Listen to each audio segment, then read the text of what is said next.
She's had a tough time for such a young platypus. Those wounds are deep and infected, but Gail is determined to save her. Hey, where'd he come from?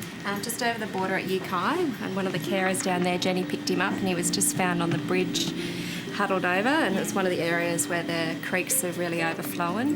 He was really cold last night. Okay, sweetheart. This is a baby platypus. He's been sleeping fairly soundly. Come on, sweetie. You're having such a good sleep there too, weren't you? On the heat pad too. Platypus live in burrows by rivers and lakes, coming out mainly at night to swim and hunt for food. Look at you, hey? Her body condition. The tail's quite thin. We measure these guys, their body health and their overall fitness and fatness by their tail, and you can see it's quite concave and it's quite thin here. So normally we do a measurement and her tail really should be like this at this age. Oh, big yawn. Did I wake you up? I'm terribly sorry. Her eyes are still a little bit sunken as well. She's weak and dehydrated, and after so long exposed to the elements, might have developed pneumonia. She's got a little bit of a wheeze in her left lung. So I'll just have a chat to John.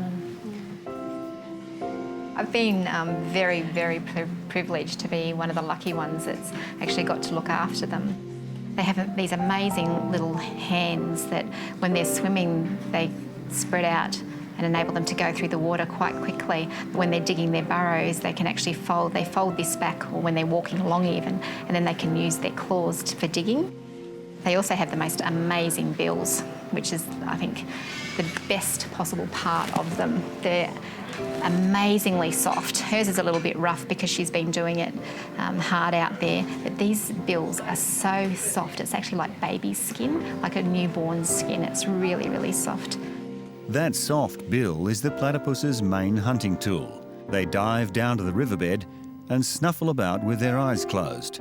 The bill's so sensitive, it can detect the tiny electrical charges given off by the creatures they eat. They have these little cheek pouches. They store food in there and eat it later on. And when they're actually full and when they've been eating, they look like little chipmunks. Just like the cartoons, they swell up like these little big cherries on either side of their face, and it's really cute. Not so cute are the spurs on their hind legs. In females, they're harmless, but the males carry a venom that can inflict a painful wound. She's got quite a bit of an infection going on in there. It seems this one might have been attacked. I think she's been spurred by another platypus. She's got another hole in her stomach. Oh, shit. Yeah, so she's probably got in the way of an adult and gone into his or her territory accidentally, more likely his, because the girls don't tend to spur, so. She's had a tough time for such a young platypus. Those wounds are deep and infected, but Gail is determined to save her. Oh, look. Here they come. No wonder she's feeling poorly.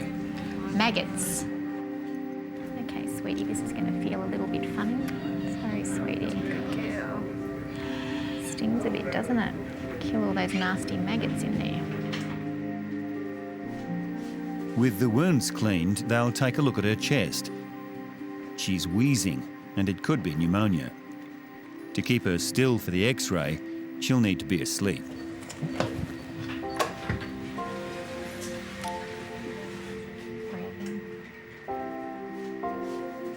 It's clear enough to show us that the lung fields are clear, which is good. We certainly don't have a chronic or severe pneumonia, because Gail said she heard a bit of a wheeze, but like I say, there's certainly no severe or chronic pneumonia there, so that's good.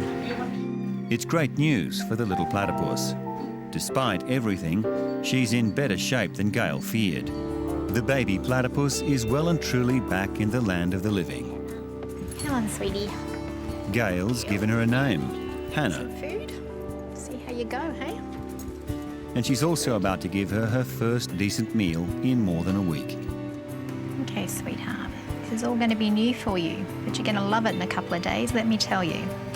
There you go, sweetie. How's that? It's a bit different for you, isn't it? Not like Mum. This is the best feeder I've ever had. How good is that? It is. She knows exactly what it's for. They're really amazing. Within a couple of days, the minute that you put them on the towel, and they see the tube coming, they'll actually snatch the tube out of your hands and place it in their mouths themselves.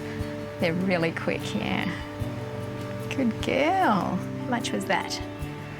5 mils. Excellent. Does that feel better? All being well, Hannah will live 10 healthy, free years back in the wild.